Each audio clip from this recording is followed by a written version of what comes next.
No princípio era o Verbo. O Verbo, de quem se trata? Trata-se do Filho unigênito de Deus, ou seja, a segunda pessoa da Santíssima Trindade. Sendo a Santíssima Trindade o único Deus verdadeiro, diga-se de passagem, a Santíssima Trindade, o único Deus verdadeiro, ou seja, não há absolutamente nenhum outro Deus além dele. Um só Deus, em três pessoas, Pai, Filho e Espírito Santo. O Pai é Deus, o Filho é Deus. A esse respeito, diz o prólogo do Evangelho segundo João, aquele que é para nós o Evangelho desta missa. O Verbo era Deus. Ora, aquele que era Deus nunca deixa de sê-lo. O Verbo eterno é Deus, sempre foi e sempre será. Sim, estamos falando do Filho de Deus. O Espírito Santo é Deus. Não são três deuses, mas um só Deus em três pessoas. Em cada uma delas se faz plena e eternamente presente a única substância divina. As três pessoas divinas são, portanto, consubstanciais, a mesma substância, merecem, portanto, mesma adoração.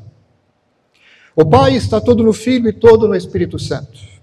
Ele, o Pai, que gera eternamente o Filho, e o Filho, claro, é eternamente gerado pelo Pai. O Filho está todo no Pai e todo no Espírito Santo. Ele, o Filho, que é, portanto, eternamente gerado pelo Pai. O Espírito Santo está todo no Pai e todo no Filho. Ele que procede eternamente do Pai e do Filho por via de expiração. De fato, caros fiéis, vejam, estou dizendo tudo isso em guisa de meditação, recordando coisas importantes. Falar do Verbo significa falar de tudo isso que está intimamente ligado com a pessoa do Verbo. O Espírito Santo, voltando ao que eu dizia por último, procede da vontade ou do amor recíproco do Pai e do Filho. A esse propósito, caros fiéis, ensina o Catecismo Romano. O Santo Espírito procede da vontade divina inflamada de amor. Uma outra coisa muito importante, que diz respeito também ao Verbo, é claro, e que diz respeito ao Evangelho, a expressão do Evangelho a respeito. Todas as atividades externas a Deus, tudo que Deus faz fora, toda operação ad extra, são comuns às três pessoas. Santo Agostinho diz a esse respeito: como o Pai, o Filho e o Espírito Santo são inseparáveis, porque são inseparáveis, da mesma maneira, eles agem inseparavelmente. Nós temos uma afirmação disso, por exemplo, no capítulo 5 do Evangelho segundo São João, no versículo 19. Diz este texto: Jesus tomou a palavra e disse-lhes: em verdade vos digo, tudo o que o Pai faz, o faz semelhantemente o Filho. Esse princípio infalível, segundo o qual aquilo que uma pessoa divina faz ad extra é feito pelas demais, se aplica, por exemplo, claro, às obras da criação, da encarnação, da dispensação das graças sobrenaturais, distribuição das graças sobrenaturais, da remissão dos pecados. É por isso que é dito no prólogo de São João, já citado, com relação ao Verbo, tudo foi feito por ele. Tudo foi feito pelo Filho de Deus, e nada do que foi feito sem ele. Sim, ele é criador, com o Pai e o Espírito Santo, porque se Deus Pai é criador, se ele realiza ad extra, exteriormente, a obra da criação, por esse princípio infalível, as outras duas pessoas participam desta obra de criação do Pai.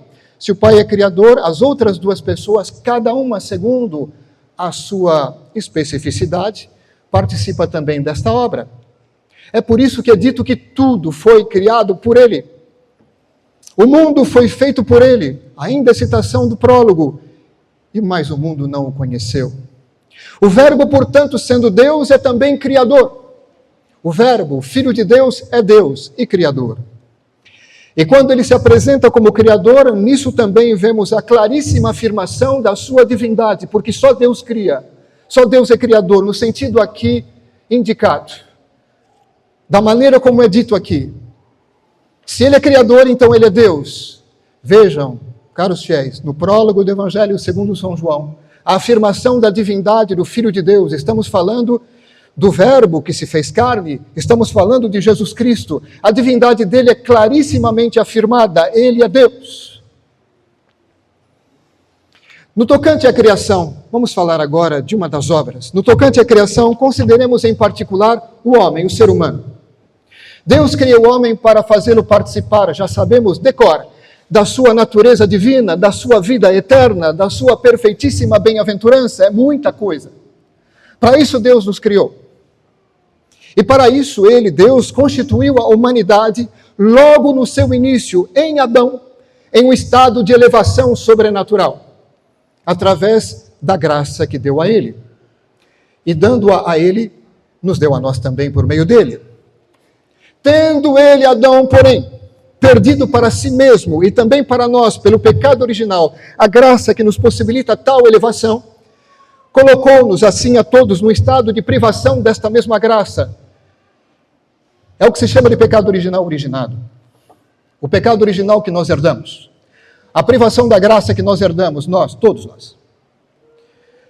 A graça santificante, que nos faz participantes da natureza divina, nós a perdemos.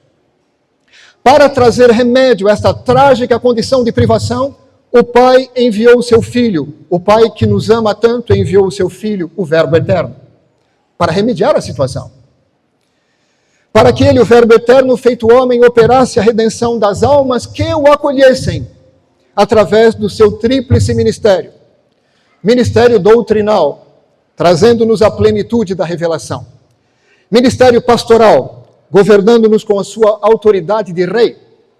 E sacerdotal, ministério sacerdotal, por meio da satisfação vicária. Sim, ele pagou no nosso lugar o preço do nosso resgate, através de sua morte redentora na cruz, satisfação vicária. Com o objetivo de fazer isso, o Verbo se fez carne e habitou entre nós. E nós vimos a sua glória. A glória que tem de seu Pai como Filho único, cheio de graça e de verdade, é citação ainda do prólogo. Ele, estamos falando dele, nosso Senhor Jesus Cristo. O Verbo eterno, Deus com o Pai e o Espírito Santo, feito carne, feito homem, verdadeiro homem, igual a nós em tudo, menos no pecado, verdadeiro homem, verdadeiro Deus. E como homem Deus, paga o preço todo e paga no nosso lugar, através da sua morte redentora na cruz, a satisfação vicária. Quanto a nós, convém acolher toda esta graça. Convém acolher esta obra de redenção, acolhendo o Redentor. Ele realiza muito bem a sua obra, a nós de corresponder, como devemos, a esta ação divina de redenção.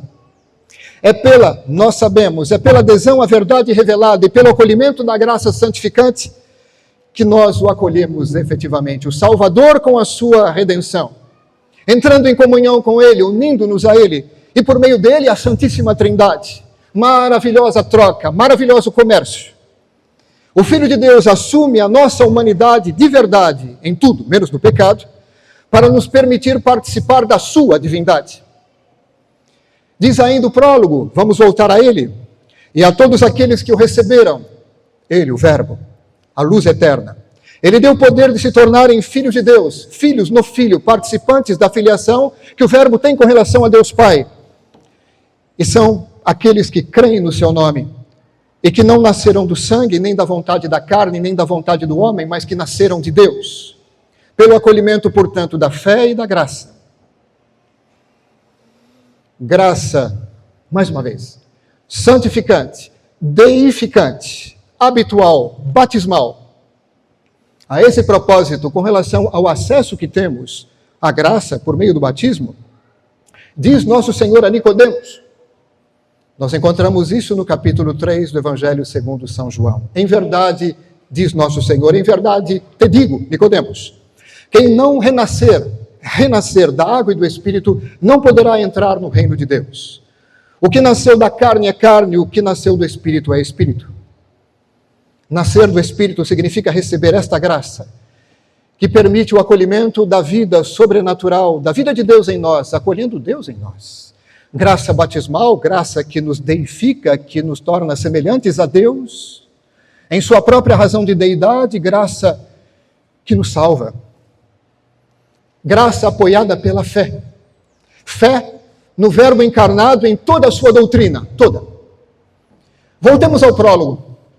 O Verbo era, é e será sempre, obviamente, a luz verdadeira. Aquele que ilumina todo homem que vem a este mundo. E a luz brilhou nas trevas, e as trevas não a compreenderam. As trevas do pecado, as trevas do erro. Ele estava no mundo, e o mundo foi feito por ele, e o mundo não o conheceu, diz ainda o prólogo. E continua, ele veio entre os seus, e os seus não o receberam. A sua vinda cumpre a profecia de Isaías, no capítulo 9, versículo 6. Um menino nos nasceu, um filho nos foi dado, e o governo está sob os seus ombros. Ele será chamado Maravilhoso Conselheiro, Deus Poderoso, Pai Eterno, Príncipe da Paz, como consideramos ontem. Não nos aconteça jamais, caros fiéis, sermos do número daqueles que o rejeitam. Veio para os seus, mas os seus não quiseram saber dele. Não sejamos desse grupo. Repito, não nos aconteça jamais, pela misericórdia de Deus, sermos do número que rejeitam, dos que rejeitam o Verbo eterno. E rejeitam pela rejeição da sua luz, pela rejeição da sua doutrina, pela rejeição da sua graça, pela rejeição dos seus sacramentos, pela rejeição da sua única igreja, pela rejeição da sua Santíssima Mãe. Não nos aconteça jamais tal afronta, tal ingratidão, tal insensatez. Ao contrário, caros fiéis, acolhamo-lo com a ajuda de Deus, claro, sem a qual não podemos fazer isso.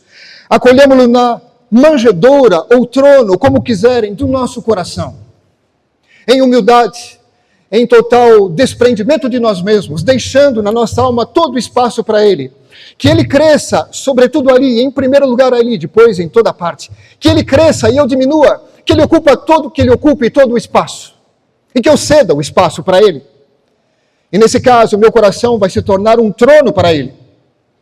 E o acolhimento será eterno, na humildade da minha alma, e isso lhe será muito agradável. Por falar nisso, caros fiéis, que Nossa Senhora, que acolheu o menino Jesus como ninguém, nos ajude a fazer o mesmo que ela fez, guardadas as proporções. Louvado seja nosso Senhor Jesus Cristo. Em nome do Pai, do Filho e do Espírito Santo.